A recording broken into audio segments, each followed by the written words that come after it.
Hello, everybody. This is Goldfinger from the Goldfinger Minute. Today I have a surprise guest for you, and I'm going to introduce him by making him magically appear. Hi, there we are, Justin Carmack. Magic. Yeah. I got to save my... So, Justin, I've known you since I first got here. You were at Ground Zero. And Yeah, we met because somebody connected you with me because you had a problem with your real estate agent. yeah. And you overlooked it. She was trying to screw you over or something. Yeah. So I made her... I think we made a meeting with the actual the owner, apartment owner. Yeah.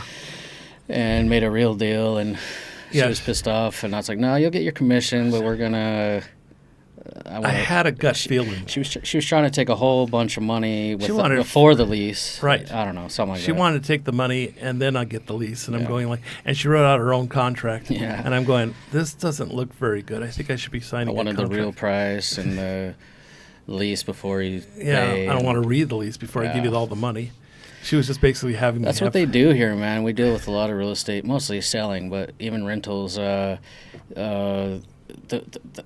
not very. They don't do anything. My brother's a real estate broker in the States, so it drives me crazy how little they do. They don't do anything really here. He's in charge. He has to do everything for that commission. I mean, even getting bank loans and... I was a real estate broker. I was started off as a salesman. I was a broker so they go from California and Nevada. Cleaning it up, the property, all the way to inspections after you buy it. I mean, he's hitting them up a year later, 6 months, you know. And here they'll see a for sale sign or for rent sign on some fence or something. They'll take a photo and put it on Facebook, and if somebody hits them up, they got to go find that landlord. Hey, can I have a commission? I got my contacts, or I got some people that want to buy it or whatever. A lot of disclosures. And that's the extent. So if you go on Facebook and ask, hey, could I have more photos of this, or how much is it, or anything, they're like, I don't know. I'll PM. PM is the key. They never put the price. Right. They have to go find out that information and try to get their money. Well, they don't have the tie-in with computer information here either. It can be good and bad. You can use it to your advantage. Yeah. I'm more like, my philosophy now, because I've been here a while, is I play the game. I get good at the game. I don't complain about the game and try to change it. I get good at their game and beat the system or be part of it. I don't complain about bureaucracies or anything. That I just become part of it. You go with the flow. I don't just go with the flow. I like use it. I got multiple businesses and all these. I'm integrated into society more than most expats that really? That you know. Yeah. So you've been here 10 years. Yeah. And we left for a year at the beginning. We got engaged after 3 years, and then we traveled we lived in Thailand for a year, and we traveled all over Asia for that year. Okay. Because you can only stay like 3 months or 2, whatever it was. Yeah, typically not very long. So we left every now and then and went to Myanmar and Vietnam. So you were already married with Judea? No, not when we traveled. Okay. We came back here to get married after 30-something years. All right. I'm not a fast mover in that area. You don't have children, do you? No. We're thinking about it now, or adoption. We're starting to think about it, but we're so busy with so many projects and businesses. How are you able to leave the U.S. and travel at such a young age? Well, I've been here 10 years, but I've been out of the States for almost 17 or something. Okay. I haven't been back. So that's a whole different topic. So, I don't even know where to start. I went on this trip. I was a country boy. You don't get out of town. You have a really small bubble, like a world view. And my little town, we didn't have taxis or public transport. We had a very small mountain. I had a ranch. My grandparents had a ranch, or have. But my friend convinced me to go to Costa Rica with them. And I got a passport. That was my first time out of the country. Long story short, every single thing I seen, just everywhere you look is like, holy shit, that's brand. I've never seen. I didn't even know that existed. I didn't. It wasn't like, oh, I seen this on National Geographic, let me put it on my list. I was experiencing things I never even knew I could put on a list. Okay. At what age? Oh man. You were a teenager or older? No, maybe 23 or something. Okay. And it just when I pick something up, I get obsessed. I obsess about it. So my business, I'll obsess about that until it's perfect. My writing a book, I can't do anything else for, I'm obsessed about it. Okay. Anything like that. And so that's what travel that first time did to me. I was meeting all these people from Netherlands or countries I never even heard of, really. And they were breaking the stereotypes if I did hear about them, and these guys were traveling around with backpacks and no money, speak 8 languages. They feel safe in these places that these all-inclusive resorts tell me not to go. And it was an eye-opener for you because it's outside your comfort That's the only circle. thing I could say, and that's a definite understatement. I was so far out of my comfort zone, but not an ounce of fear. It was just amazement. I can't think. Isn't it interesting how you go outside your comfort zone and you find a whole nother world to you're enjoy? Married now, or I'm not actually married. I'm fiancé. She's my If fiancé. you took your girlfriend to Africa or somewhere she didn't even see on TV, she's never even. No. She's probably never even been out of the country. She's yet. never been on a plane, a train. She's probably never even been to another anything. island. So imagine taking her to Africa and just dropping her off.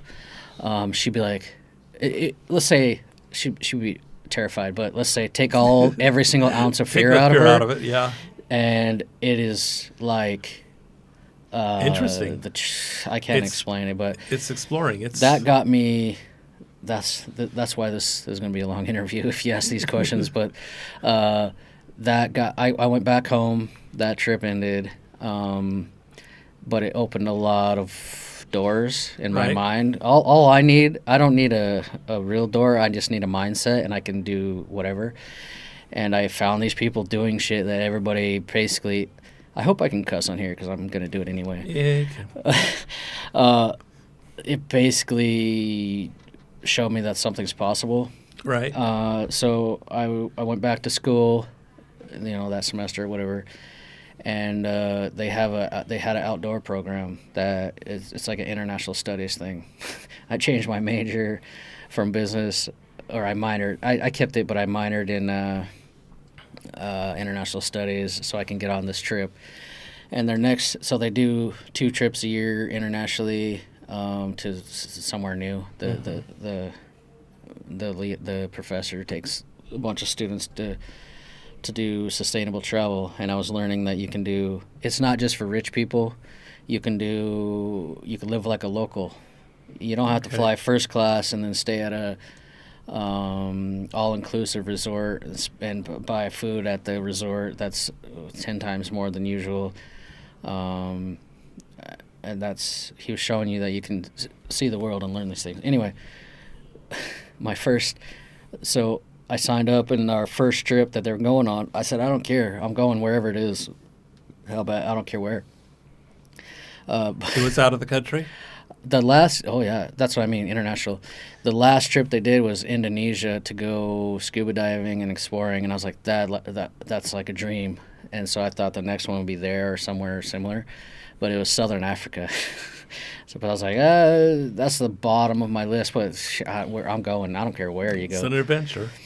So long story short, we planned that for the semester, and then we went on the Christmas break between semesters. And again, man, I've never been happier in my life. I've never been. It's like hunting for treasure and finding it. These trips, they're paid for? Well, in my case, yeah, I had scholarships and grant, all that shit. Okay. They're not working trips, like you have to go there and work no. on a ranch or a farm. It's kind of like study abroad. I got credits, so like some people got, I don't know what their majors were, but I got credits for international studies, so that was, if you're getting credits, you can use your scholarship. Cool. Anyway.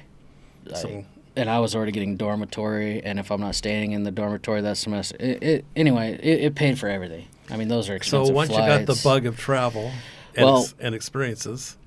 So Africa, for a guy out of Palisade or Grand Junction, Colorado, was... Oh, I know Grand Junction. Yeah.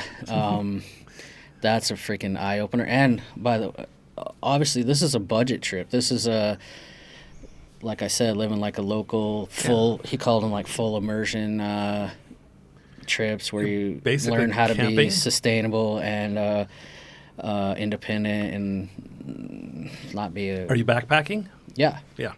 So we all had backpack. I think there was 12 or 15 of us, and the professor. So Southern Africa, we went to South Africa, Mozambique, Malawi, Zambia, Zimbabwe, and then, we stopped. We ended in Mozambique. I can't tell you how happy I was, and I told my professor by the last week. I said, "Look, man, I didn't know how this was going to go." I said, I've never been happier, more excited to wake up, more excited to do I don't care what. I've never been happier in my life.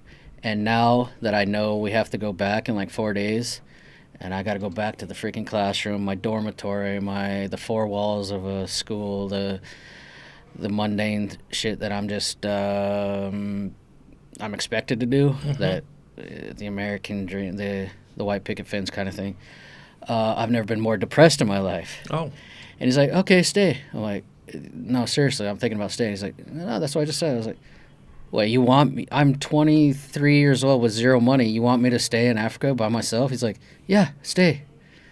That's my goal every semester, is to turn people independent and to live their dream. And you have no money. You need to find a way to do it. You need to find what you love, and then make that sustainable. Make that your life. Yeah, that's true. Whatever. And if you love playing soccer, find a way to get paid. Find a way to play soccer, and you need to get money, so you need to, So that was I was like, holy shit, I should have told you a long time ago. Anyway, so I was like, well, if somebody is reinforcing, like encouraging me to do this, what I want to do, I'm just going to do it. So I called that day my mom and my roommate and said, whatever's in my apartment, it's yours. Fucking gave it away. Sorry. I'm not coming back. I don't have money to pay rent anyway because I'm not coming back. Told my mom. She was freaked out, but I bet. I had $400 left to my name, and the flight alone is $2,000 from Mozambique to Colorado. So U.S. dollars, really? Oh yeah, I mean that's like 3 stops at least. All right. A little side note, I left because this is Christmas break. It was 40 below in Denver. By the time, I think it was like 24 hours, I arrived in southern Cape Johannesburg. It was 112 or 120 above. Oh my God. So we negative 40 to 120 in one day. Get I remember sick. this AC was nice in the airport, but then I walked outside with one of my roommates. It's like a furnace. And I was like, dude, we looked at each other. We took off our pants. We were wearing jeans. We were wearing hoodies from our school. Like I literally gave them away to our the taxi driver. This guy traded like $200 Nikes to a guy for sandals. Oh my God. It was sad, dude. And I traveled around with a tent and a fishing pole around Africa.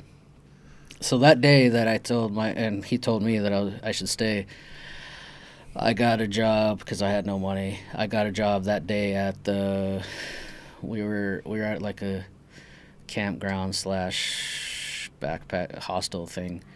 I got a job that day because I said, can I work, do anything for meals, and they wouldn't even give me a room. It was a dormitory, but they gave me a spot for my tent. I remember it flooded one day, dude. I'm in this much of water. My passport was complete. It wasn't ruined, but it was soaked. Wet. And I was still happy. That's how awesome this is. It was liberating. I'm like, I don't care.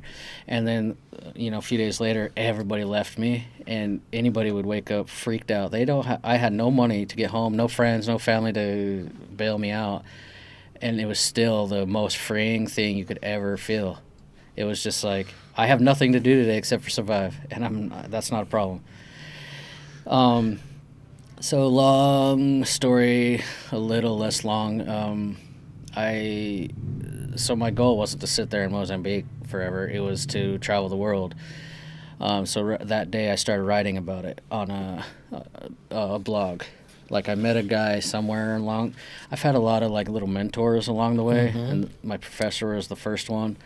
And then I met the world's, I think he's like the second travel blogger in the world when it wasn't a thing, and he was getting paid a shitload of money to write about his travel. He was sponsored by all these people. Google was paying him for ads on his website. So anyway, he started mentoring me online, saying do this, like not really taking it serious, just telling me how he did it. But I just went crazy, and I stayed there about another week or two, probably, I don't remember. And then I started hitchhiking, man. I hitchhiked I was in Tofu, Mozambique, and I went all the way up to, I was going to try to get to Egypt, but then there was 2 wars going on. South Sudan and Sudan were doing a civil war. Egypt was doing another revolution or whatever. I just couldn't go any farther north, so I ended up stopping in Tanzania. Now, you stood out because you're white. I mean, Yeah. You really stood out. That didn't bother you? Yeah, and this wouldn't be a thing. This wouldn't be crazy in like the backpacker route in Thailand, Vietnam, or even Central America or whatever. But Africa, man, we used to say TIA. This is Africa. You think shit is crazy here? You would go order a hamburger and they'd bring you like a fish. Like you can't complain. This is Africa. It was so hard for my first. Did they not understand English, or they? Oh no, they would just. Oh, I forgot what you ordered, and they bring you whatever. I'm just giving you an example. Like stuff was so fucked up. You know what I mean? Well, when in Rome, right? But to me, I didn't give a shit. I had nothing to lose, and I was gaining everything every single day. I'd get robbed. I'd be like, oh, I learned something, and I have a story. I'm gonna write about it, and people would, fuck. Within like 6 months, I had 100,000 viewers a month, or readers, I guess. And Google started. Back then it was a little different. Now they used to do PageRank and Google rankings, and I got an update. They did an update at the right time, right when I was just starting, and I had like a PageRank of 5, which is as high as you can get. Or wow. I had 4, and the highest you can get is 5. So all of a sudden, overnight, all these brands were hitting me up saying, can I put advertisements on here, or can you write about my city and I'll pay you? And you go, hell yeah. I was like, well, hold up. So that's within 6 months or so. But what I was doing is I'd have to travel, hitchhike as far as I can go, which there's a million little stories. I've done like a million interviews and books, but the broad strokes is I would travel around the world, hitchhiking, jumping on trains or Kwambis and buses and whatever, and then I would stop and work because I ran down to zero money in Africa. Even like I worked at a Lake Malawi at a little hotel thing for a while, made a little bit of money. Then I went to Zanzibar, but I got malaria there, so I couldn't work. But I did some work and some side jobs, and I worked at an internet cafe. Just sitting here like this, like, all right, it was like you pay to have internet or a computer. And I made enough money. I found a $200 ticket to Thailand because I couldn't go any farther north. That's just Ethiopia, Sudan. They were all in war, and believe me, that especially when you're on an extreme budget, that is hard traveling by yourself for the first time, not knowing shit. So I sold my fishing pole. I went to like the Zambezi. I was fishing for, I think it's tiger fish, or I don't know what it was. Anyway, I sold my tent, I traded my shoes and all my jeans, and got a smaller backpack. And the money I saved, I bought that $200 ticket to Thailand, and that started another trip. There's a lot more backpackers there, so we traveled by little buses and tuk-tuks, and maybe there's some trains or something. Went all over Southeast Asia, made big loops like all the backpackers. Malaysia, Indonesia, I got a job. I got a job in every country. Really? Bars usually. They don't speak any English much in all the Thailand. tourists they need all the tourists are speaking English, so they need English speaking bartenders. But you can't translate unless you know the language. But they're Thai is difficult. I don't need to know Thai. I don't need to know. I went to 90 countries, and the tourists are speaking English, and 90. those are the customers. That's a lot of countries, dude. Yeah, I mean, yeah. Yeah. Considering I'm 39, I guess, but You were 39? I am now. You are now. Yeah. But this is in your 20s, late 20s? 23. Mid to late? Okay, mid. Yeah, I've been gone. I left in 2010. Huh. And I haven't been back since. Man, you could have done a YouTube if they had it back then. They didn't really have a YouTube. Man. And you would have made a fortune. When I first, if I would have, I made a fortune writing. I ended up making a lot of money, and then I didn't have to work. I didn't have to stop and work, so I just started like never stopping. I was doing like 150 to 180 flights a year. I'm not sure if they had internet back then, did they? Yeah. But they had it, but it wasn't world around. It wasn't very good. It was. They started flying me to travel blogger, travel writer conferences, and I would speak about how to do this. Because it's basically building your own career. It's not really about travel writing. It's about building your own, what you want to do. And I was speaking to, maybe I'd speak to 200 people and one or two would do what I say, and actually change their life. Anyway, when I started making real money, I stopped working at bars. I mean, I stayed, man, there's a million stories. I went to jail in Egypt. Later, I made it to Egypt later. At least you got out. I ended up spending a year in Egypt. I spent 3 days in jail there, and I spent a year in Estonia, and during that, just a year in Estonia. But I've seen almost every country in Europe. Wow.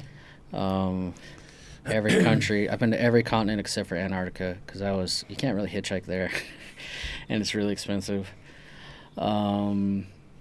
So the main countries I didn't go to at the time were the like island nations like Tahiti. Well, that's not a country, but Palau or like Iceland or something. Right.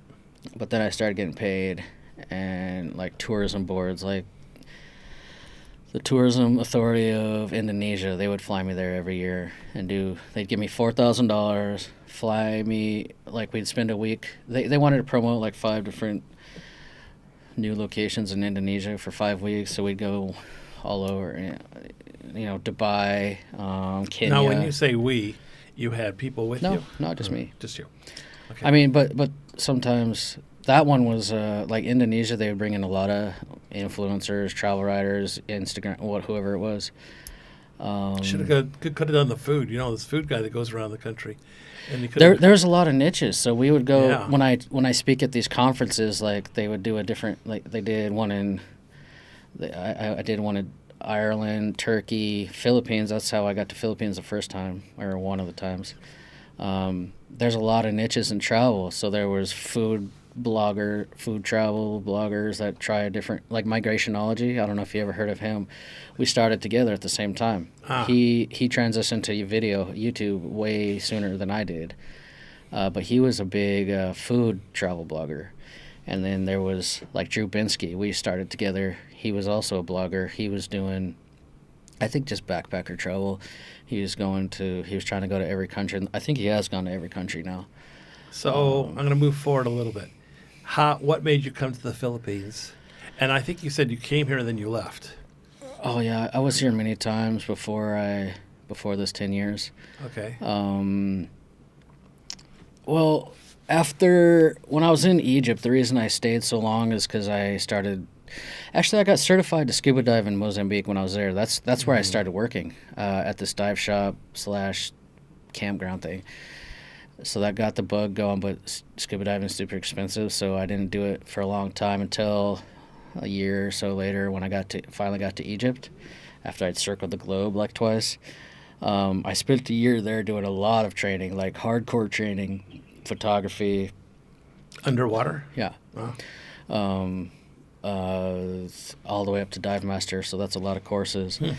And that instantly changed my niche to scuba diving destinations. So I wrote this article called the top 100 dive destinations in the world, and it was so. I remember this now. It was a list of the top 100 destinations, and I'm gonna make a goal of hitting all of them. And then as soon as I announced it on my website, half the tourism boards of these destinations are like, fuck yeah, let's go.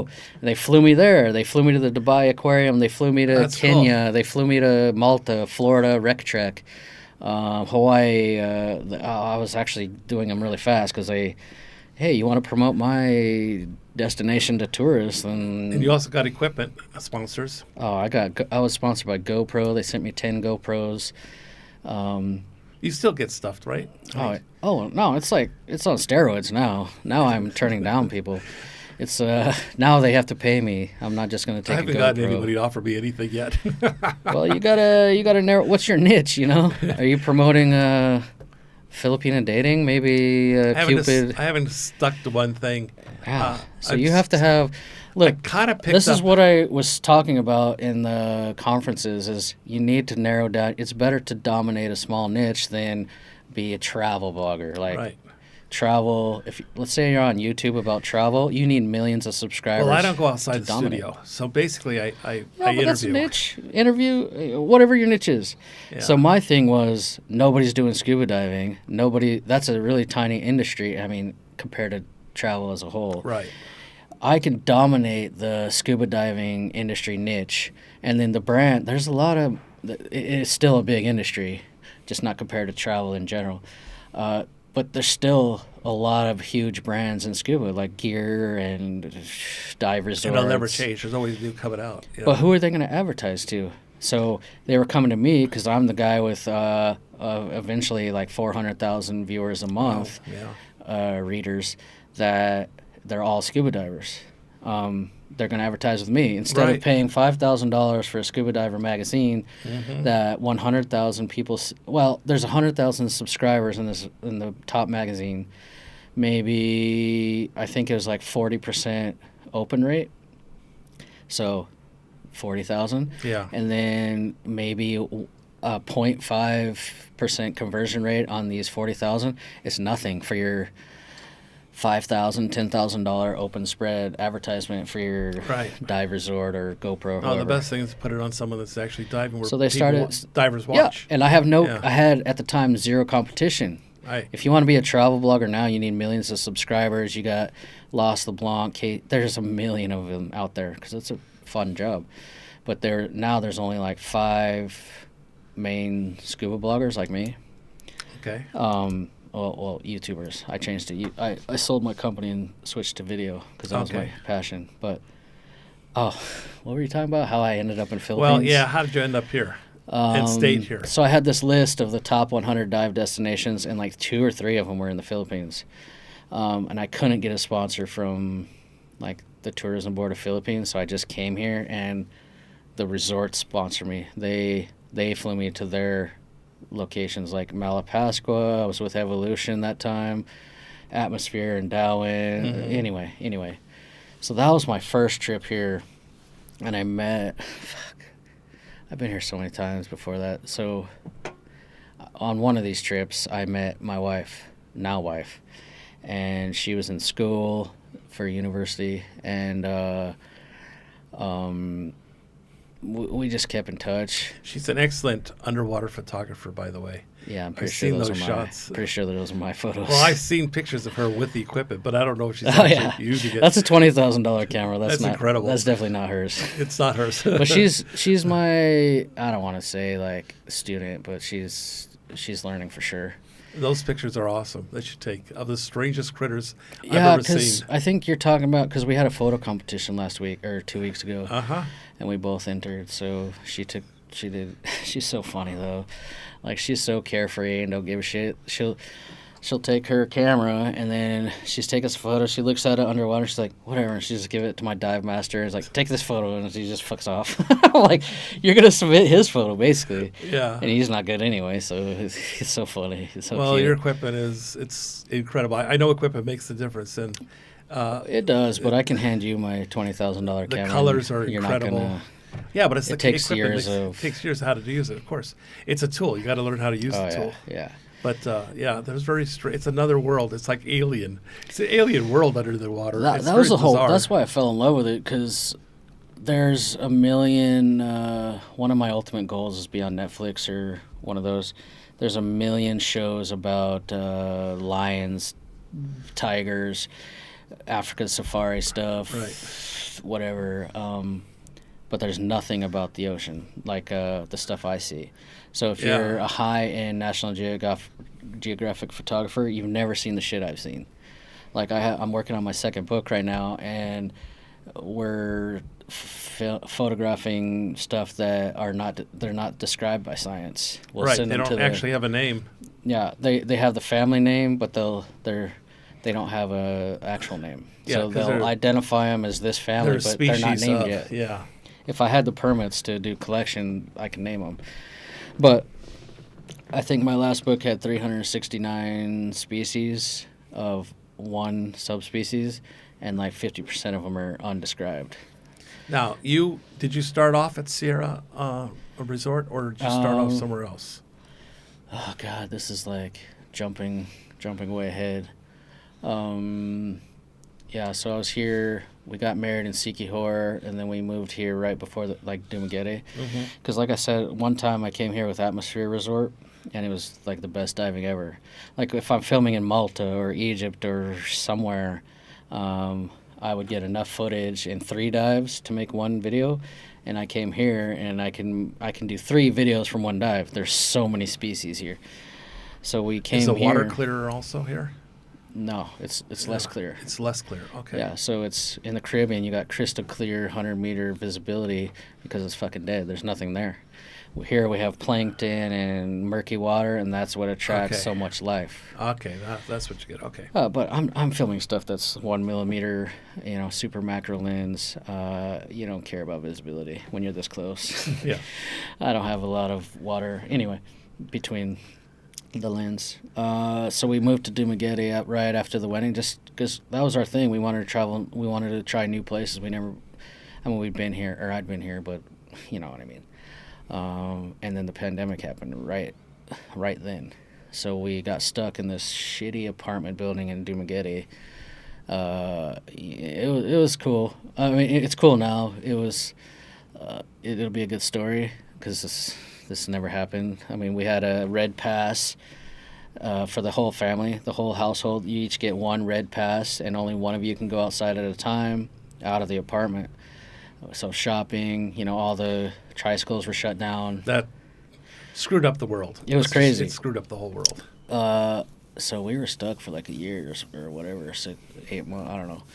And then they finally opened the border. You couldn't even drive to Dumaguete or Dauin, where we wanted to be. They blocked off, yeah. Oh yeah, unless you live, because you can't shop in Dauin. They try to contain us, which. Yeah, you had to shelter in place for a year. They went to, if you live in an apartment building like us, every household, only one of you can go outside to go shopping, and it might as well be your wife, because how am I going to go shopping without the wife? I always buy the wrong shit. She gets mad. What am I going to do? Buy just rice? Anyway. What was it? Oh, so I don't even know what we're talking about. Well, we're in the COVID. COVID ended around. It finally ended. They opened the highway, so we hauled ass. We got an Airbnb that day. They opened the highway and moved into Dauin on an Airbnb, and we stayed in that Airbnb for 5 years.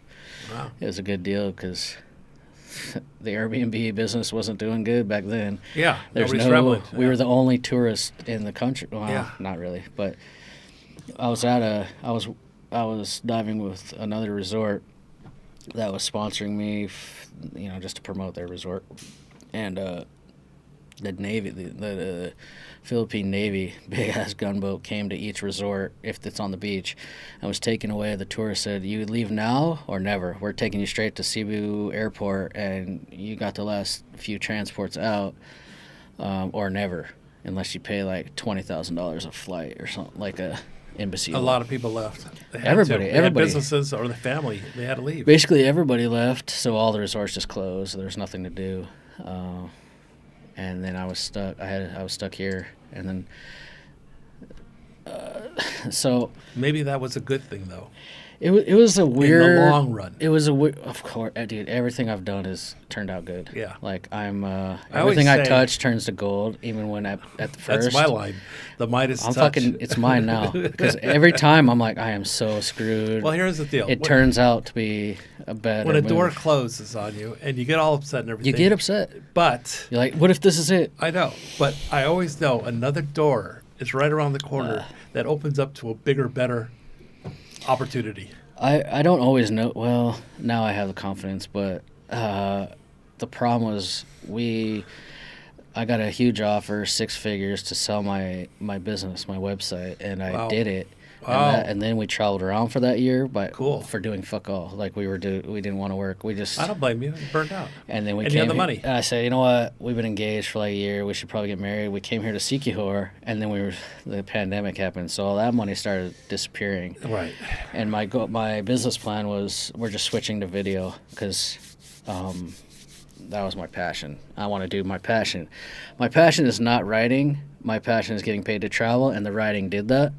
So and dive. So, all right, I made it this mountain. The next mountain is, the ultimate mountain is your own show about diving on Netflix, like Blue Planet or whatever. But the next mountain was video. So I sold the entire company, traveled around, wasted all the money. Not a lot, not that Some. too much. And then got stuck in Dumaguete for a year with no income because I bought $5,000 or $6,000 of dive gear and cameras and getting ready to fucking go. That was my next obsession. Right. And then I can't dive. I have a dive. So you bought it before the pandemic. Oh yeah. Yeah. Yeah. I mean, then you can't you buy couldn't- that here. You have to. You have to import it Yeah. So then I'm screwed. And for 2 years. And because it's not just the lockdown. It takes time to build YouTube and Instagram and all that stuff. So I need another year to start making money out of it. So it's really 2-3 years maybe. So after the first year, we could start diving. There was Sea Explorers was like our only. It was like the only one that was open. It wasn't even open. It was just me. It was just me and Where were they located? Pura Vida, Okay. like Sea Explorers. They weren't even open, but they contacted me because, like I said before, I'm not trying to be like arrogant. I was the only. I hate the word influencer, but I was the only influencer in the scuba niche, and now I'm living next door. All these resorts are like, yeah, promote me. Our businesses are dead. You know what I mean? Yeah. They're dying. Yeah. So Every month is a negative. yeah. So they pay me to go dive, do whatever I want, and we had the whole resort to ourselves and boats with the owner, and then that's when I flew in my friend Fen Snow, and I introduced. He's actually a partner over there now. Oh, okay. I flew. At the new place? Yeah. Oh. No, not with me. Sea Explorers. Oh, okay. I flew him here because he wanted to learn. He was bored as shit during the pandemic too. Flew him. He drove, I guess. Anyway, I got him to come here, move here, and introduced him to. I got him his first house. Introduced him to the owners of Pure Vida Sea Explorers. Started diving with me, showing him underwater videography, diving, and we dove every day for a couple more years, 2 or 3, and we had a big typhoon here, and we did a huge charity thing, and it just took a lot out of us. Half my team got like malaria, and Oh, my God. one guy got not malaria, I guess dengue. I can't remember now. What's dengue? Would that be? It wasn't dengue either. It was basically the Red Cross went up there and said, "There's a reason we're not here. You need to leave." And I was like, "What?"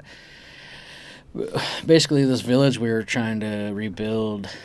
Man, I go off on some side notes. Anyway, this village we were trying to. At first, we fed them, gave them water, and then we started rebuilding, and we were trying to save these people. From the storm damage? Yeah. Okay. Oh, so basically this from the typhoon, this river like overflowed by 100 feet tall and wiped out an entire village, and there's 200 people missing.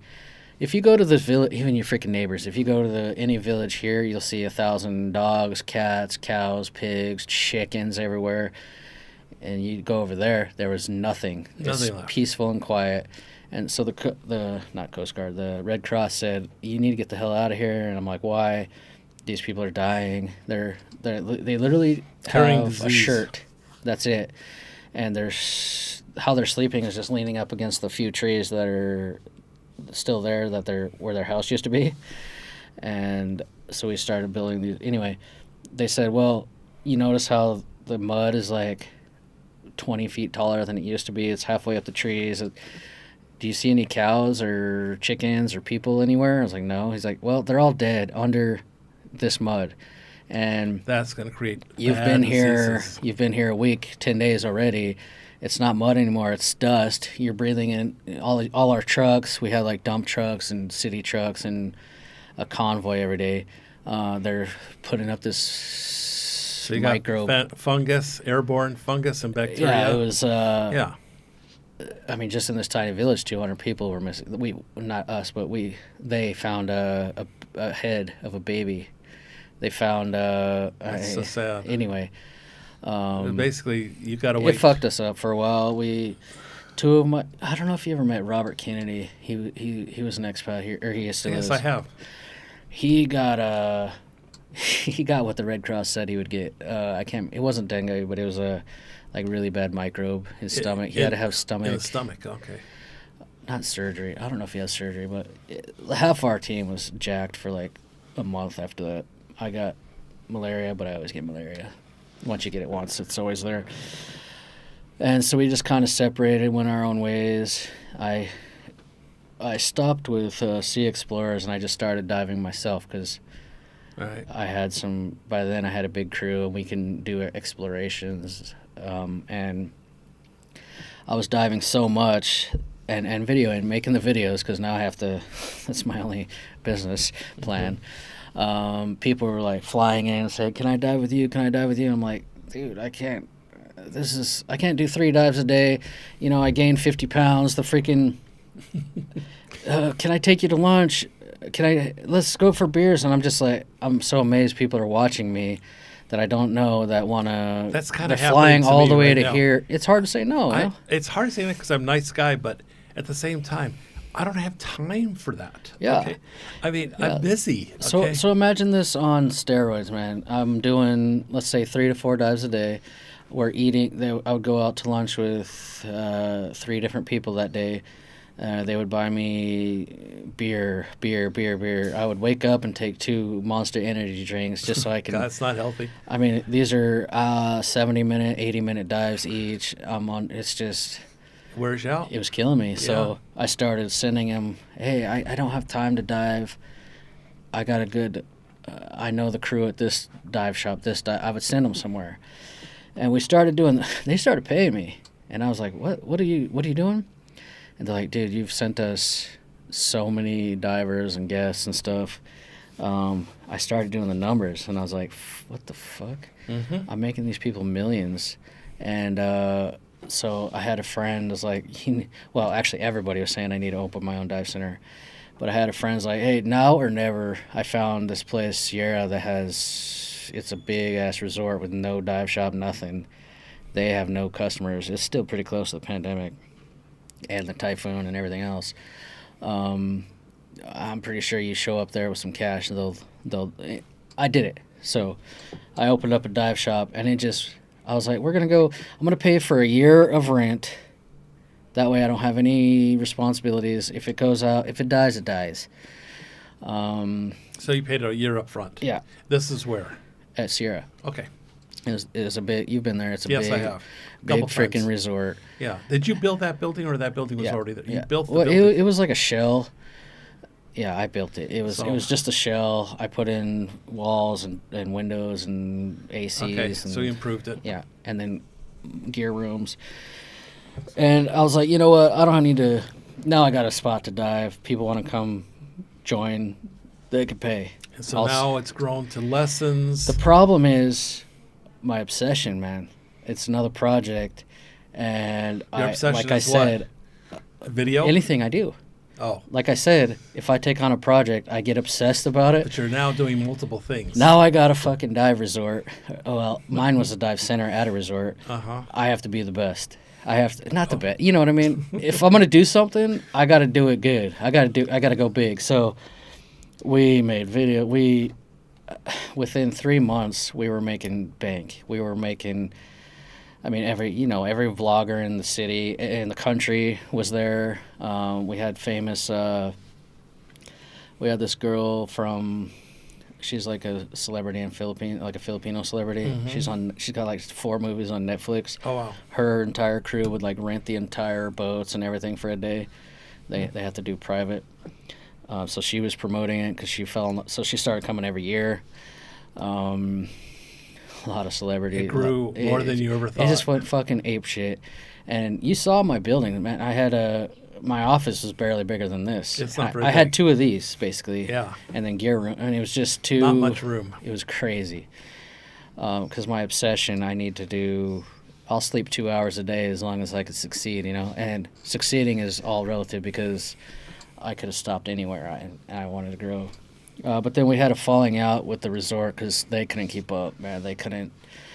Nobody's going to match my energy. And you've also been there, they don't care if they have 0 stars in there or 2-star at the resort and I have 5 stars. They don't care if they do a bet. Like the owners have never, ever, ever there. They just send some Filipinos to run it. And before I was advised by the lawyer not to talk about Yeah, this. so you shouldn't talk about negative things. So it didn't work out. Basically, I made $4 to $6 million per month, and they didn't. The staff doesn't get paid more if the owners make more. Did the restaurant didn't get more business though from that? Oh, they did. That's what I'm talking about. And the hotel. The hotel People stayed there. and the restaurant. Yeah. And the events. They fed off of it. They don't get paid more. The owner does, but they don't get paid more if they have to do way more work. So before I got there, okay. They averaged 2 guests a month, so 50 to 70,000 a month, and there's a big crew. You've seen. I mean, they got paid to sit at the pool all day on their phones and do the little gambling on their phones or do nothing. They got paid. When I got there, all of a sudden we'd have events with 100 people. We'd have every brownout, which is at least once a week. We'd have 40, 50 people. My divers, I'd have huge group. I mean, like I said, we were making them $4 million a month on the rooms, and that's just the rooms. I don't know about the kitchen. And they weren't happy about that. Not the staff. They started causing all kinds of problems, man. They get paid. You try to explain, hey, I'll quadruple your salary and tips if you just do a good job. And they're like, I don't want to. I'm too shy to go ask. They don't want to work that hard. Yeah, you've been there for big events. I'll have 30 people put all the tables together, and there'll be a pile of empty plates. Anyway. They're not clearing it. They're not setting it up. They're not working. They don't want. But even if I do it nicely, hey. But wouldn't it pay for you to kick them back some money? I did. I made them fucking rich, dude. They were making more money than anybody. The employees. That's what I'm talking about. Dude, I was And like, what's your problem? Money. Okay, look, I'm going to make you a shitload of money. I took them one day because the manager said I could train. And I said, all right, you 2 or 3, we're gonna do a little experiment. I got a group of 12 coming. You guys are complaining about your salary, which is crazy because it's like higher than average anyway, and you don't do anything. All we're gonna do is you're just a server. You're a bartender and server, and there's It's not much all you have future. to do is clean the table Yeah. and ask if they want another beer, and let's see what happens. So I was sitting in the background like, you go clean the table, go take their plates, and while you're taking the plates, can I get you dessert? Go take that half empty. I don't even care if it's empty. Take that half empty beer. Say, can I get you a new beer? Nobody says no. They're not upselling. They're not even. Where is Sierra's manager? Oh, she just don't care. They don't care. I've seen this before. So, but on this one day where they did what I said, they made like, instead of $500 their salary a day, or $450, whatever they're making, they made like $2,500. for this much more work. And they didn't it made the entire resort look better. The owners made tons of money because they sold out of beer. I put a simple thing. I mean, like, it's common sense. I put an umbrella at the pool. Right. They sold out of ice cream, beer, smoothies, everything in one day because all of a sudden they're not getting sunburned, and people sat at the pool all day. A whole bunch of people would come on other days, and they would sit in the pool and be like, fuck, it's so hot, I got to get out of here. They're just getting burnt. I put an umbrella. It paid a 70,000 peso nice umbrella. It paid itself off in one day. I'm like, oh, you got a whole... But they didn't pay you any extra money. No. I'm just trying to teach them because they're making me look bad. Did they give you any break on the rent? Yeah.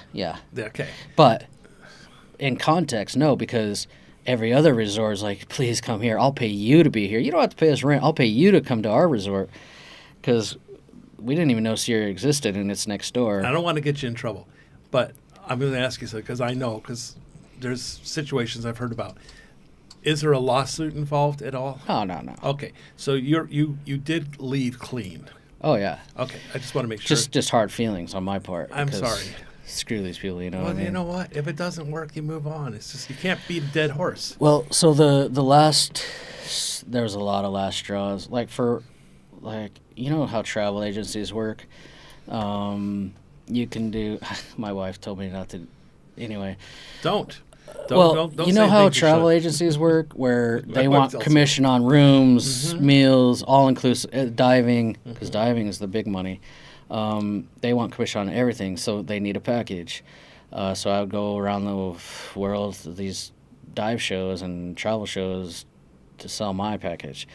But so I would fly in agents like our one from Sweden to test out the place before he started selling it to his customers.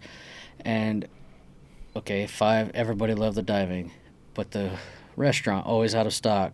Can't get another beer. Have to get my own beer. I've been in the restaurant. It wasn't great. The hotel is falling apart.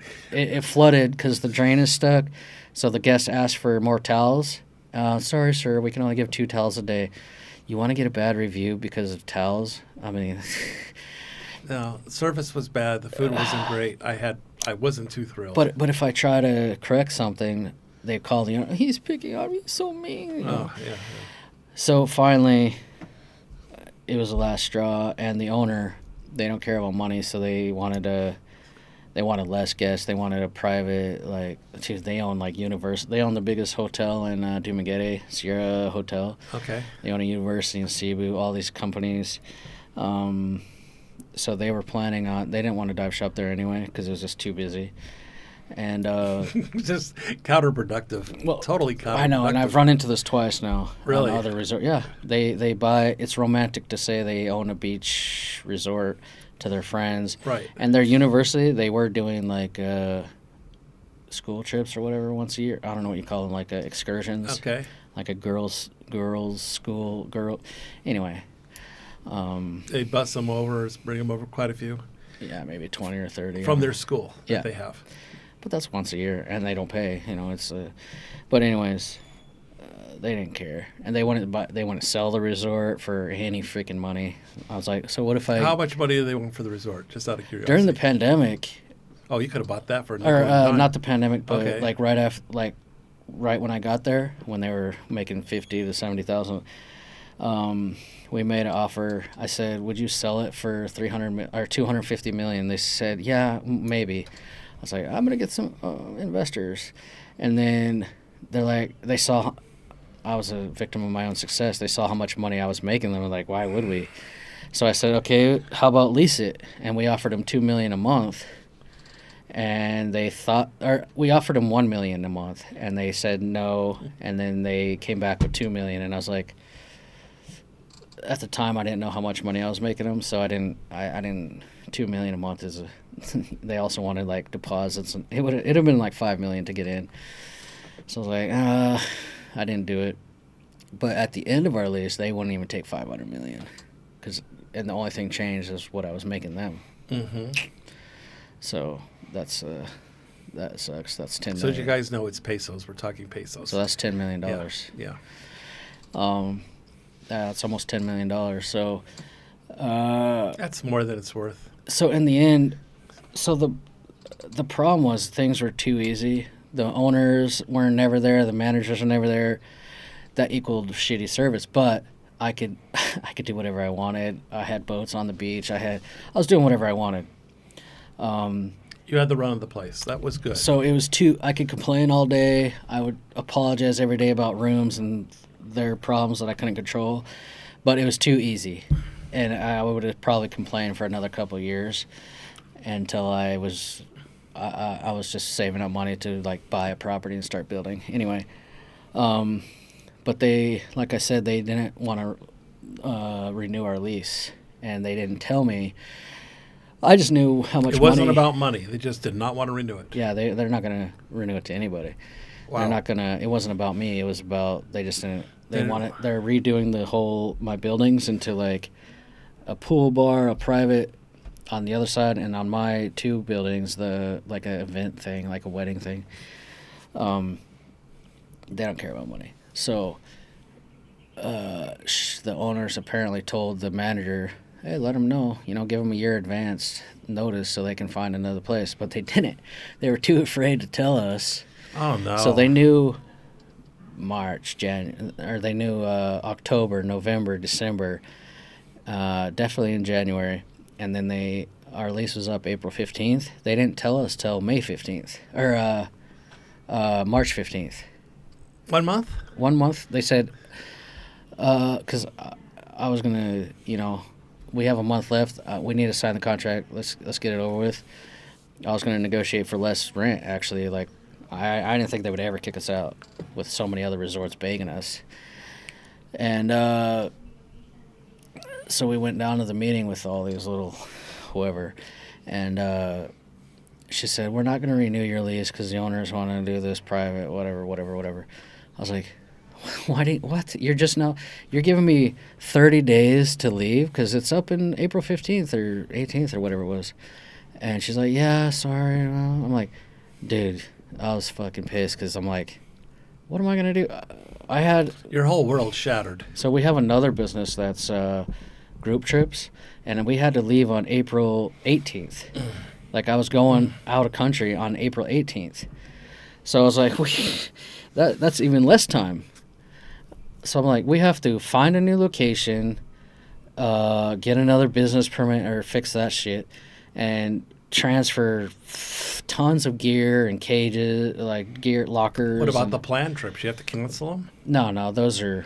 They're okay? That's you were not able to do it? Yeah, I did it. Oh. I did it at the same time. But you're not around. You can't be in both places at the same time. Yeah. You've got to move.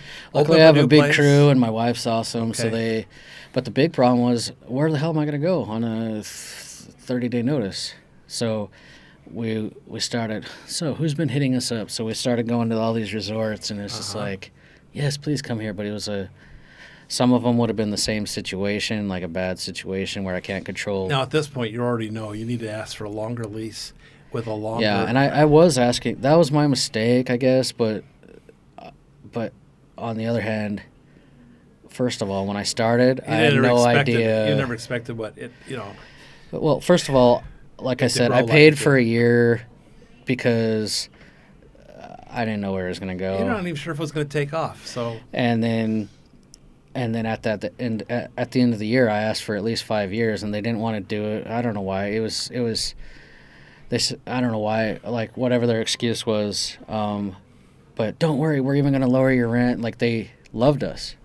It was a different manager at the time, the first year, and with how much, and they showed us how much money at that first year that we were making them, or just the rooms, not really the restaurant. I have no idea. Yeah. And then we showed them pre-bookings for the next year. It was huge. I mean, I had one guest stay 9 months, and that's almost $1 million by itself. That's a lot of money. That's $1 million by itself. That's the place is not cheap. Yeah, it's like it's $50,000 plus a month for a room. No, it was like 70. It was almost $1 million pesos. So in my mind, I was like, whatever, we'll do a year. They're never gonna kick us out. Like we're talking about buying the resort. They're not going to kick us out. We're making them so much money, and nobody else could do it. They've had other dive shops in there before me, and they made zero. They didn't do anything. You can't just buy a dive shop and sit there waiting for customers. No marketing. Anyway. So you looked around, and what did you find? So we started going to all these places, and it was just, it's going to be the same problem, same situation, same...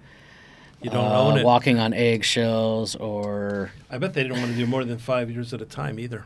Oh, no, we got offered 20-year leases. We got offered to... They would pay us to be there. We got a million offers, but some places... we had places going to give us the entire resort. But they had no parking. They had a tiny pool or no pool, or like another place, no pool.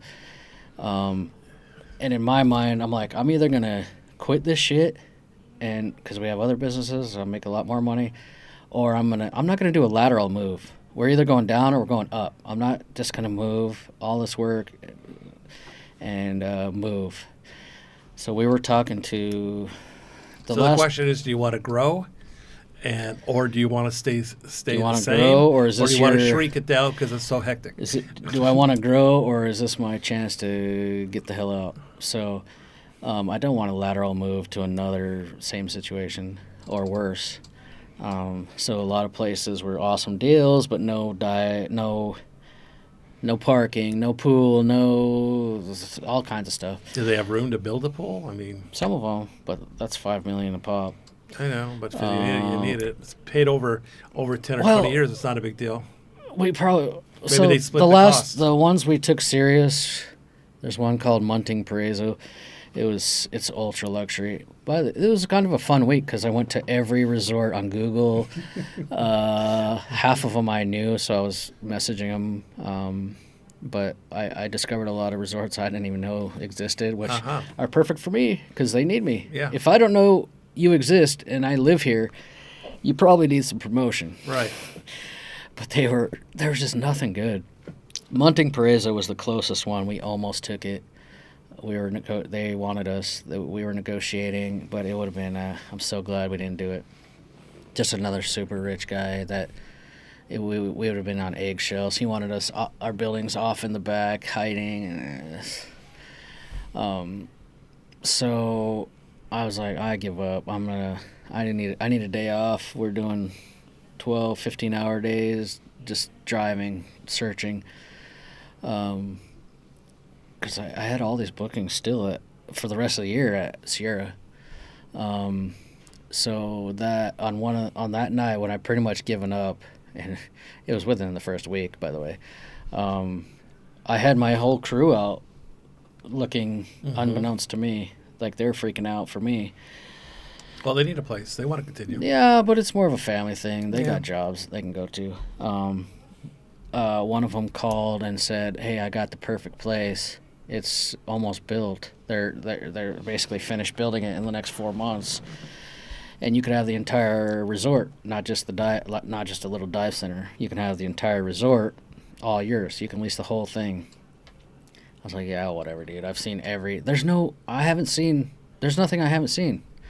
He's like, "No, seriously, you haven't seen it because it's not done. It's not on. It's never been run. There's nothing. It's not a business yet." Was it in Dauin? Yeah. Good. And so I was on the beach. Yeah. Good. So I said, I don't believe it. It's fucking 9:00 at night. I don't care.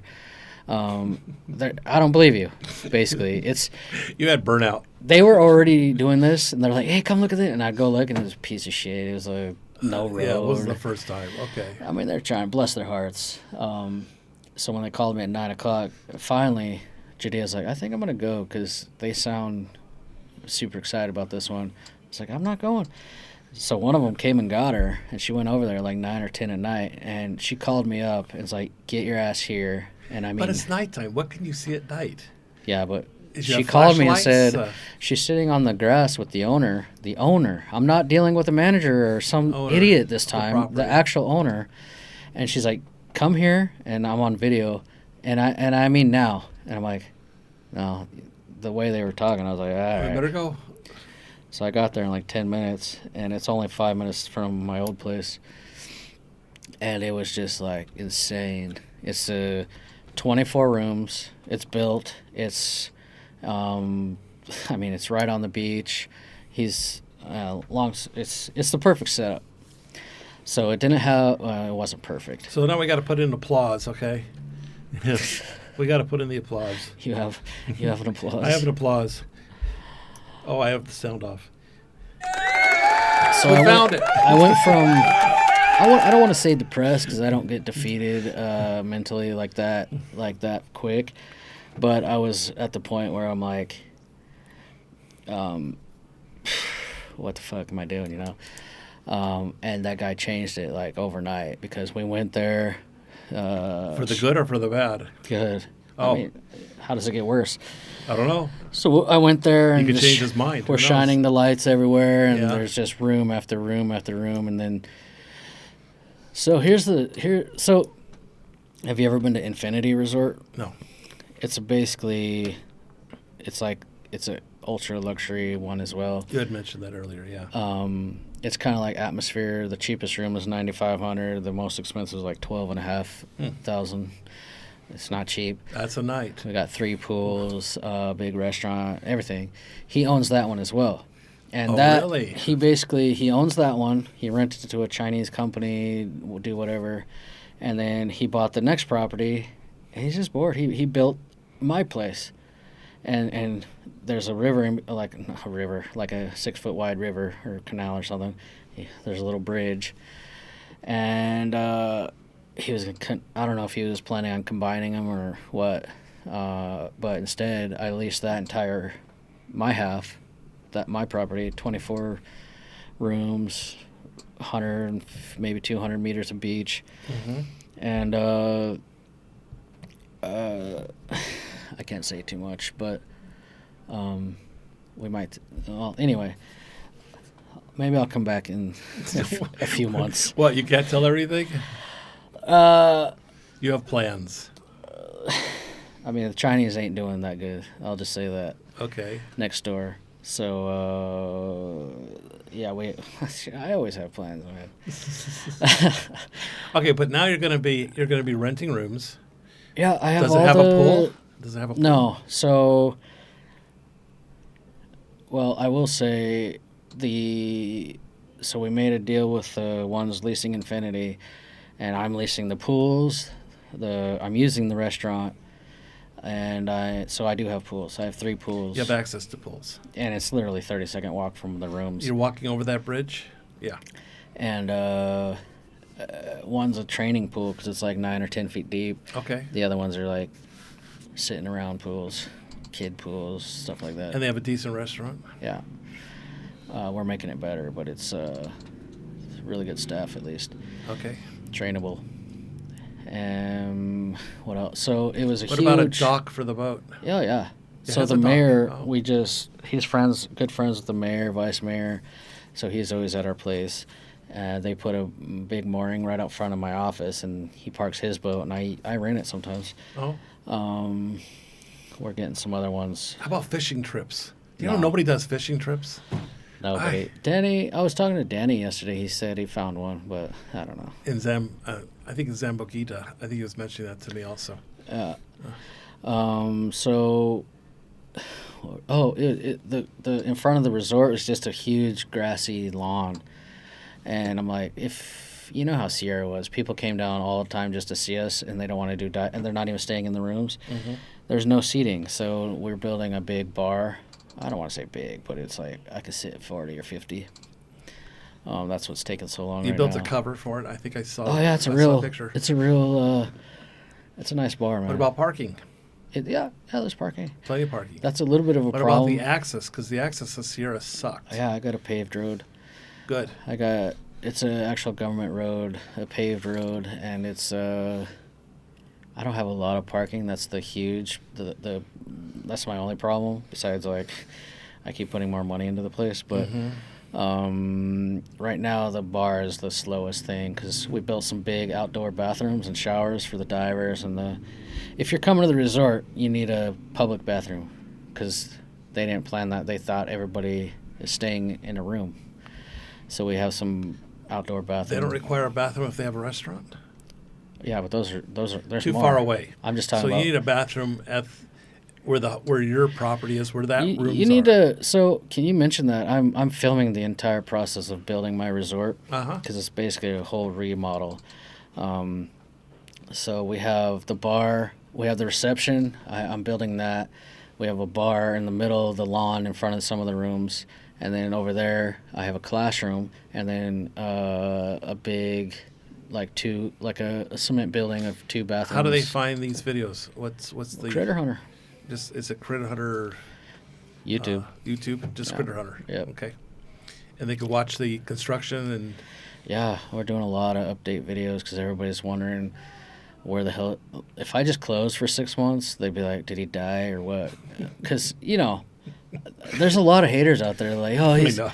Remember when I first started this dive center 3 years ago? I did interviews with Paul and all these other whoever, and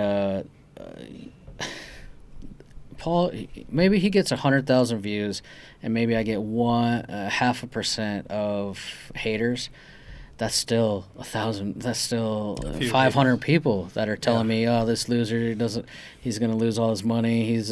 I would never invest in that country." Believe me, I get haters. There's So, lots of negative people out If there. I just disappeared for 6 months while I changed locations and finished my new place, they'll be like, "See, I told you this guy died probably. He probably went back home. He's bankrupt." I had actually YouTubers.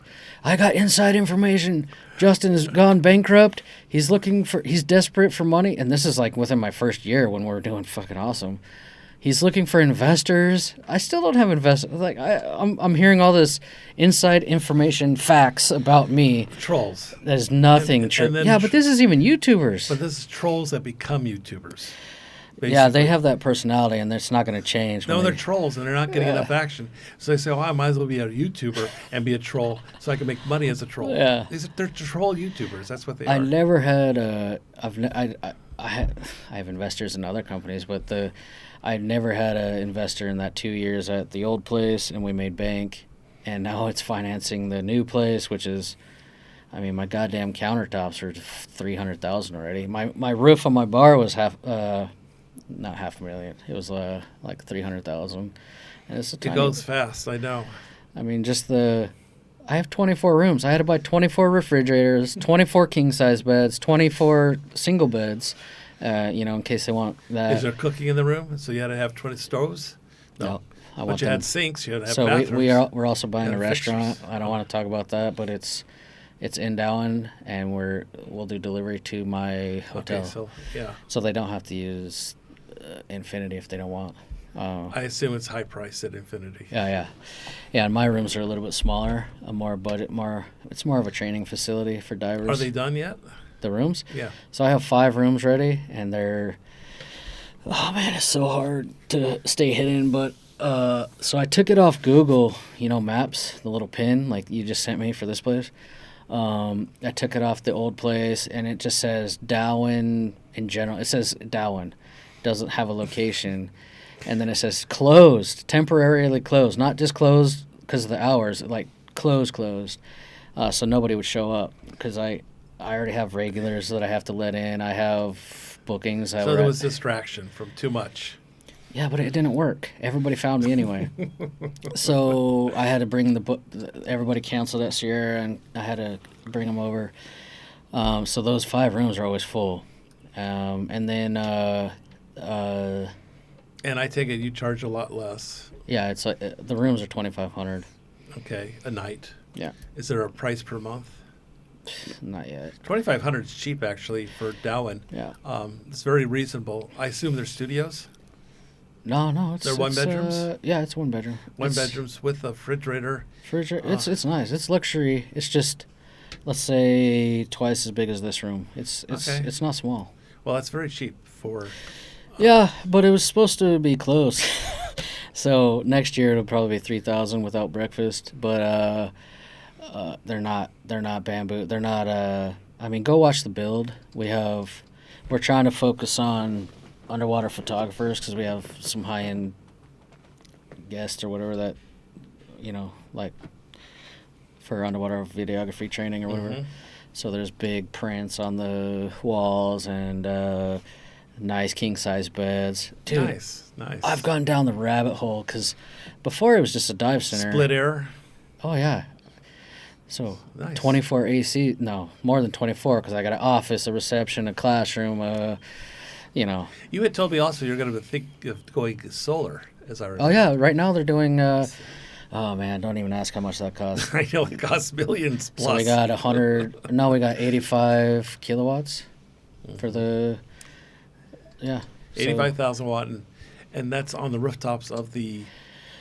No, actually, we were putting it on our building, but it's freaking tall because it's 2 stories. So at the last minute, the landowner said, you know what, it'd be cool if we do covered parking. So he built these, like, huge awnings, like really sweet-ass awnings. Covered parking is nice. Yeah, so it'll be shade and... And then you cover it with solar panels. Yeah, and then these big... Okay, I got to ask, how much are the solar panels? I don't know. It was $6 million for everything. And they go to batteries? Yeah. No, that's with the batteries, yeah. Batteries are like 1.5 by themselves. Yeah. But you also do need a backup generator? Well, we have one, yeah. Okay. We already had one. But he actually has a solar company, so that's at wholesale. That's good. This is a big ass system. All right, It would cost, if you went to a company, you know, to do it, it would be a lot. Plus we have our own crew to set it up. All right, very good. How So- long before it's done? Do you have any idea? I'm saying 2 months. So That's I only not have, we're working on That's not 2. I have 24 rooms, but the problem is money. I mean, all right, you know those little numbers that you put on rooms? Yeah. Room 1, room 2, room Yeah. 3. I just picked those up like a month or so ago. In metal. It was almost 20,000 just for these little plastic numbers because I have so They're many. plastic. Yeah, I mean I had them custom made and it looks cool, but still, that's just a number on a door. So imagine 24. No, it's not even 24, man. 24 mini fridges, and then I got a huge freezer for the bar. I'm picking it up today, but a huge like those coolers that are with the glass like display. Okay, it's a good thing you're 39 because you don't do this when you're 60. Yeah, I love it, man. Like everybody around me, my crew, staff, wife, I thrive on chaos, on stress. Like if I don't have stress, chaos, shit to do, That will come back there's to bite you later. There's no faster path to depression than boredom. Yeah, for well, me. I don't like doing nothing, but there's a limit. Okay, I mean, I got a lot of things going on too. So. Yeah, but this is not work for me. It's my. I know it's love fun. it. I know you mean, like it. I know it's love fun. learning, and I love. It's like playing video games. But it does come with aggravation Oh yeah, and but stress. It causes stress. I love it. Okay. So At 39, you're fine. what else am I gonna do? I'm I don't know. 39. Well, okay, at 50, I was 36 or whatever. 50, you start thinking about not that far away before I retire. Well, I'll have a 7-8 figure business to sell. Well, you probably just We're kick setting back. up. I mean, you don't even know I'm telling you about one facet of one of my businesses. Mm-hmm. We're setting up other dive shops around the country. Wow. We're, like I said, I'm buying this restaurant chain franchise. Yeah, you won't retire. My travel company, I just took on we're merging with another company, so we're hoping to do 10 trips next year, and then our goal is 50 trips a year. I can't do all the trips, but you know what I mean. So we have Ron Blanc. You'll never retire. That's not a happening. Why would I? So a while back, maybe a year ago, somebody came here and they offered me they wanted to invest. They wanted to be a partner. They offered me a ton of money for like 30-40%. I said no, so he offered to buy the entire company, just the dive shop, and it was like $350,000. And I was like, oh damn, that's too much to say no right away. I went home and I was like, Judea, what can we do with $350,000 all at once? I was like, I could start a dive shop. I could buy a dive boat. I can get a nicer camera. Then I was like, what the fuck? That's what I'm already doing. Why would I want to start again? Like, I might as well just keep it and go from there. Was that what he was buying, the dive shop? Huh? Was he buying the dive shop? That's what I wanted to do. Okay, and are you allowed to open up another competitive dive shop? I don't know, but I could have moved islands or something, you know what I mean? But the point is, like, They might say, no, you have to retire. That's not going to make you happy. yeah, if I was a billionaire, I'd still be doing the same stuff, just turned up to 11. I'd be living on a research ship, filming a Netflix show from all over the world. You know, I'd be doing the same stuff. So what's the dream? The dream always, once I hit one, it gets bigger and bigger. But like I said, and this got messed up by the pandemic. I almost had it locked in. I really want a show on Netflix, Amazon, one of those big streaming networks. So you want your own show? Yeah, because I want to get paid the I want huge money to do what I'm doing. I want to film. I don't even have to present like David Attenborough. I want to film my stuff because it really is crazy species that 99 point whatever I've never seen. There's no shows about it. There's octopus, sharks, dolphin shows, but I'm filming stuff that only researchers have seen once in their life. All these researchers are coming to me. But what is Judea's dream? Oh, she don't give a shit. She's like, She doesn't go with the flow? let's just eat rice and sit in the village. And Carolyn doesn't like all the... I bring people here and stuff. She doesn't want to meet all these people. I do. She didn't realize it involved me bringing people here, so she hides in the kitchen. Because a lot of times they bring their Filipina girlfriend or wife, and she's not a social person, okay? So now on the bike rentals... She would not thrive No. at my place. And I have people coming for bike rentals, and they show up because I advertise the location. So they know where I live. They know I have a YouTube now, which I only just started. So people just show up at my gate. Carolyn's not happy about it. There's a conflict there. Well, she would hate her life. Oh, like I said, I couldn't hide on Google, on anywhere.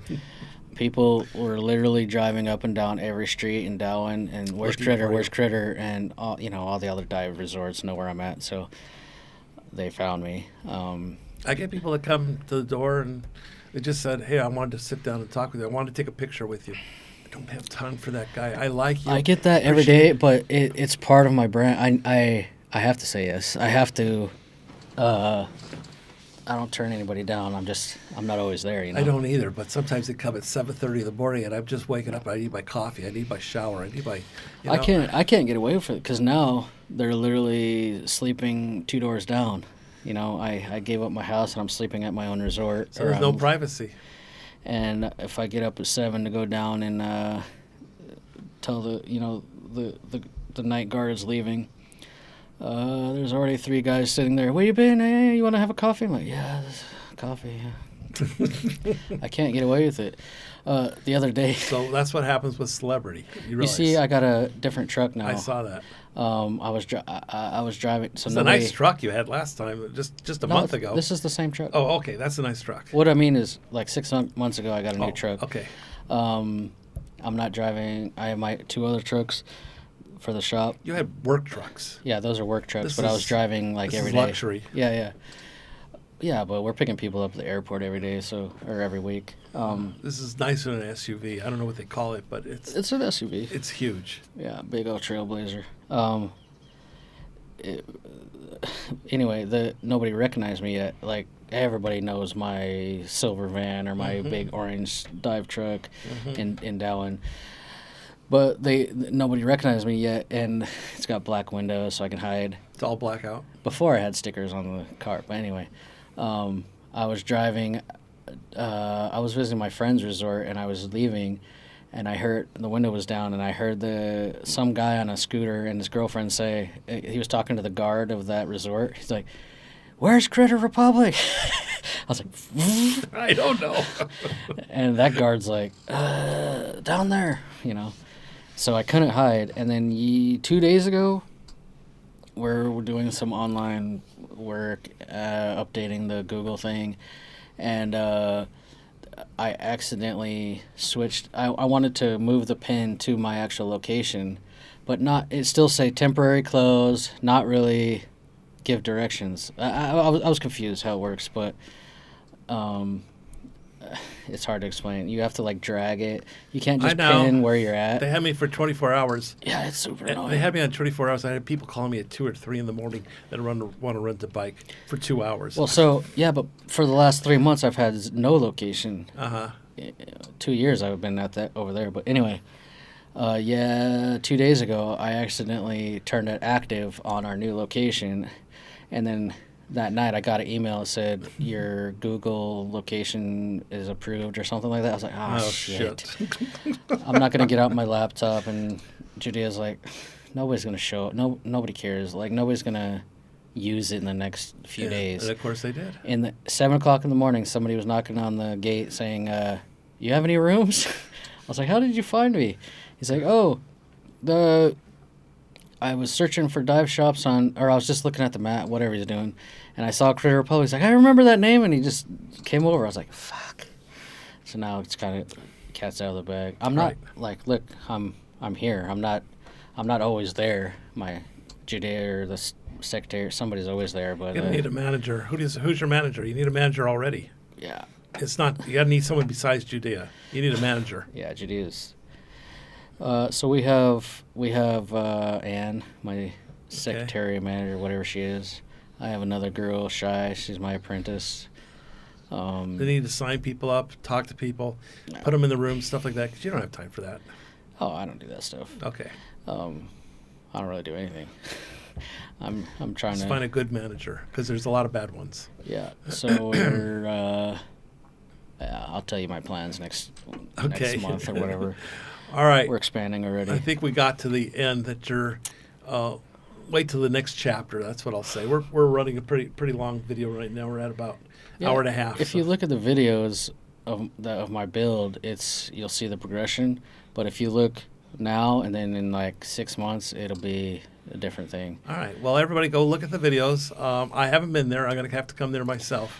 I told don't Paul, do it on site. You guys, I saw you and Paul talking about it and saying, let's go do a YouTuber meeting. I was like, no, not yet. Well, actually, yeah, we need to get together. We thought of your place because it's new, and I offered it to him. Yeah, but the bar needs to be finished. I just ordered like 40. In the future, I have a tall bar and then the regular size tables. Hasn't any of the YouTubers come to videotape? Okay. I'm trying to hide. Like, who are the freaking YouTubers? You have Geo, you have Pia, you have... Geo's messaged me, but he's... you have Paul, you have Mike. Paul's Philippine asked, Adventures, Mike's asked about it. And then the smaller guys Chad, like me. I don't do off-site videoing. The only one I've let film it is Alex Kosh. Well, Alex has been a friend of yours for a long time. He's just... Awesome guy. I don't think he revealed the location or anything. But has he done... I know he does aerial stuff with the drones. Yeah, he did it for me for... Did he do aerial? For personal... Before, and he could show aerial and show... that's just for my personal... So I could show the... Well, you can speed it up and show an aerial speed it up with narration. Because the whole thing, he was using it as storage, my yard, as like a nursery, because he has a giant farm in San Jose and Dauin, and it was just full of plants, like potted plants, all that. Just when I cleared that out, it was crazy. And now there's a bar in the middle and big building for bathrooms and showers and reception. So he's down there all the time, so he wouldn't notice. But people Danny's been there a few times. Oh, Danny Dubois? Yeah. Oh, okay. He's a good friend. I'm seeing him tomorrow. We're building some bathrooms for a local school. I just had breakfast with him before here. I'm seeing him tomorrow. He's going to take me to the school. I never could find it. And then we're going to, I'm going to fund the finish of the bathrooms for him. Yeah, we've done a bunch of projects together, and he's really smart at... Danny's a great guy. So no matter how busy I am, I try to meet up. I try to keep contacts, like whatever. I have to go to Triumph today. You've never been to Triumph? No. What is it? It's like City Hardware on steroids. Huge. They're building one across the street from you, by the way, by Danny's school. It's a hardware store? Oh yeah, but it's like a Home Depot. Bigger than City Hardware? You could fit like 2 of those. So it's a Home Depot? Yeah. It says Home Depot on the sign, actually. Does it? Yeah. I didn't know. Triumph, Home Depot. I swear I don't get out. But it's all the way in freaking Cibalon by the airport. Oh. So when I go there, I try to, like, I'm meeting you. I meet Danny for breakfast. I meet another group in Ground Zero. I try to, like, keep contact. So they're going to have materials for you to build. It's closer. Yeah. Oh, yeah. Well, it's going to be... Nah, it'll be a year or two. It's not in Pekong. It's in Medilad? Yeah, you see that huge building going up in next to the school on the highway? I think it's Medilad, or maybe a little farther, but it's... Is it towards Robinson's or towards you? Towards me, I think. Oh, okay. I'll keep my eyes open. It's going to be a year or two. It's huge. Oh, everything's slow. Yeah, but I got to go to the... I'm at the freaking construction place like every 2 days. I always forget something. Oh, yeah, I brought you a shirt. I got to go to that. Thank you. I got to go to the printing store. Here's a shirt. I got an 8X. Yeah, that's good size. I think a 7X is what I wear. I have a couple. But, yeah. You sell shirts. What other merch do you have?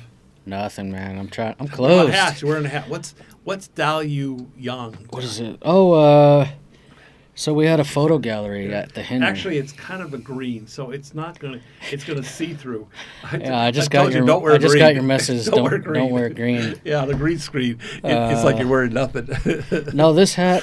Some of my friends are doing a photo gallery this month at the Henry. You know, the Henry Resort. Some artists and some underwater photographers. So I was there yesterday.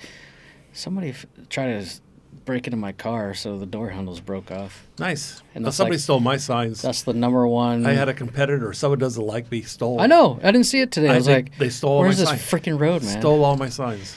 I used to have, we used to do those YouTuber meet and greets, and we would put balloons all like for like a mile, and Paul would be like, "Where's the freaking balloons? I can't even find them." Like, that's what you told me. I couldn't like find within balloons. 5 minutes, all the balloons are gone. Yeah, they go to their birthday party. Yeah, they take it for their kids, or the kids take them. Who the hell steals balloons? Kids. We put them up tall. I paid a guy. This I don't want to say bum, but this dude that just sits, this old guy that just sits outside the house all day. Yeah. I paid him to sit there and guard my balloons on the highway. And I got there, and it went from 5 to 2. I was like, good enough, man. At least you had a couple. Yeah, at least somebody sees something. All right, listen. Appreciate you coming on. Okay. I hope you. I'm gonna give you some. You learned something. I'm gonna give you some. Those are horns saying the opening. We're gonna have you come back and. We're going to, you'll do the video, but I'll just interview you again if necessary. I don't know if it will be because you could do your own thing. You have your own YouTube. I mean, yeah, but I don't do this. I film underwater, man. Well, now I'm filming the resort build, but it's just all marketing for the resort. I'm already booked out like almost all next year just because people are watching me build my own resort. That's cool. And I give a little shout out. Said if you pay now, I'll give you a huge discount. For your advanced booking. Yeah. Just so I can pay for more. Yeah, you need money. It takes money to make money. I mean, I just spent, like I said, 30 refrigerators and 30 king size. God, I'm picking up more freaking beds. Beds are expensive here. You have no idea the rabbit hole. I love this stuff, but Mandaway Foam owes me some money. Anyway, I love learning, and I've gone down this. My old place was just a dive shop. Now it's a resort. I've gone down. I didn't know you could know so much about like sheets. Like who the hell cares about sheets? Well, you got 4-inch, 6-inch, 8-inch, 10-inch, 12-inch mattresses. But I never knew what a runner was. Now we have custom runners with our. Right. It drapes on the bottom of the bed, and then off the side, and on the side has our logo. It's black, and then on the side it has our yellow. Custom. Yeah. Yeah. Cool. So we ordered all these samples. We're supposed to go to a trade show in China, but we missed it. But our friend went for us, and then another one in Manila. And they sent us all these samples, and we're like, these are shit. We ended up going to a resort supply store that does for Hilton. Mm-hmm. Now we have they sent us some, but they say Hilton on them. I'm like, what the fuck are you doing? I don't want the fucking Hilton. Who cares? A duvet that's like this thick. Who cares? It's amazing, but it says Hilton. I think it's cool. Fuck no. I think it'd be great. Well, now I got the same ones. It just doesn't say Hilton on it. All right. So. Sounds nice. Every little detail's like another rabbit hole. There's choices, and you got choices of a couple thousand to 20,000. It is a big difference. Oh well, the you mean thread? Yeah. So just on mattresses, and I make it 100 times harder because I'm filming everything, and so I get 100,000 opinions about it, what I'm doing wrong or right. Most people are like, "Oh, you're awesome," but you get all these dudes that are like, "I can't believe you painted it that color. You can't believe you're." Don't listen to them. The naysayers are a lot of the naysayers is legit. Yeah. Like we were going. Have you ever been to the Bricks Hotel? Mm-hmm. It was like that's the same build as ours, rustic, blanks. It's not blank cement, but it's like a cement glaze paint. It Okay. looks like cement. Metal fixtures, copper, like it looks cool. But 50% of the people hated it, 50% loved it. So I was like, fuck. If only 50% don't like it, I might as well go with the cheaper. You can't satisfy all the people. So you do what you like, and either they like it or they don't. They can come or they can go. Okay. Well, I said that. I told them, hey, since you guys don't care if I paint it or not, I'm not going to paint it again. That's cheaper. And then, long story short, now I'm painting them all. So half the rooms are white now, and awesome. It's fine. I got neon, not neon. That's old school. LED lights behind the headboards. Oh, cool. Yeah. Doing modern. It's classy. Yeah. Classy modern. It's not. I hate those. That's a lot of Europeans that way too. Get rid of all the bamboo and all that junk. Okay, so you're not doing anything that's. There's nothing cheap. Like Filipina style. No. Nothing cheap. No, I have these. He gave them to me, thank God. But I got these 10-foot slabs of. I think it's acacia. It's not mahogany, but it's super expensive. It was like 400,000 pesos of just wood that I'm using. They use it for cutting boards, I think, hardwood. Yeah, but these are slabs, so I'm using them as tables. Cool. For the bar. Yeah, they are expensive. And then everything else is mahogany. The chairs and the. It's a certain wood, and I can't remember what it is. Well, there's like 4. We don't have oak here. We have other ones that are just as hard, just as beautiful. But they have rings and colors, light and dark. Yeah, but these ones are. It's like real old, like driftwood style. Like it's dried out and all That'd that. be nice. Because I have everything else is mahogany, and that's just really like this red. Yeah, it's all one color. It doesn't have the light or the dark. Yeah, it's got some rings. It's kind of like this. It's got black accent, but yeah. So there's so many little rabbit holes. It's been awesome. You'll have fun. Yeah. You'll retire on it. Oh yeah. Enjoy. Someday. Say goodbye to everybody. In 30 years, maybe. 30 years. Maybe sooner. Is it really an hour? Hour and a half. Is that your Over. Is that like your world record? Or what? This might be my longest video. I've done lives 2 hours, but not a recording. Well, we got to go for the world. I'm just kidding. No, I can't talk that long. I have to use the CR. I can just keep going. All right, you go. All right, go shopping. You got to go back to that hardware store. You got stuff to get. I got a personal crew that check meets your me phone there on how now. many. I got all these messages. I got WhatsApp messages, business messages on WhatsApp. When I turn my and airplane mode Messenger. on, I'm gonna have about 60 of them. Yeah, I don't. They just won't leave me alone. They have questions. Where do I go for here? Where do I go for there? It's just that's part of it, but it's okay. The new I actually Dauin, enjoy it. you know the new Dauin sign, "Welcome to Dauin." Mm-hmm. It has my freaking phone number on it. Really? Yeah, the the neon lights light Cool. up say critter. That's so good. My phone. You had to in with the mayor, maybe. Yeah. Yeah. Yeah, It always helps. I'm friends with he's now the vice mayor, his son. Yeah, that's Good. another story. We donated a little bit.